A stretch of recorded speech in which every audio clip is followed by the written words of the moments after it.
I-try naman natin i-complete yung sentence na to with the most appropriate preposition. So let us start. The conference is blank in the afternoon. Is it A, in, B, on, C, at? Tandaan na pag in yung gagamitin natin, dapat tumutukoy tayo sa month.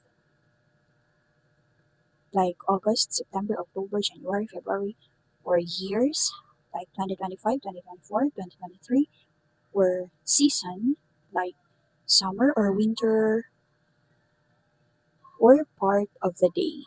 Gagamitin natin yung on kung tumutukoy tayo sa days, like Monday, Tuesday, Wednesday, Thursday, Friday, or dates or specific dates. Like on January 1, 2025, on August 8, 2025, gagamitin din natin yung at kung tumutukoy tayo sa specific time. Like at 1 o'clock. So dito, the conference is in the afternoon dahil yung afternoon is part of the day. Dito naman sa second item, we'll have a class blank Monday. Monday is a day. Therefore, yung gagamitin natin is on.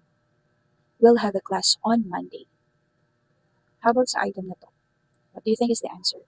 We usually eat lunch blank noon. Is it in, on, or at?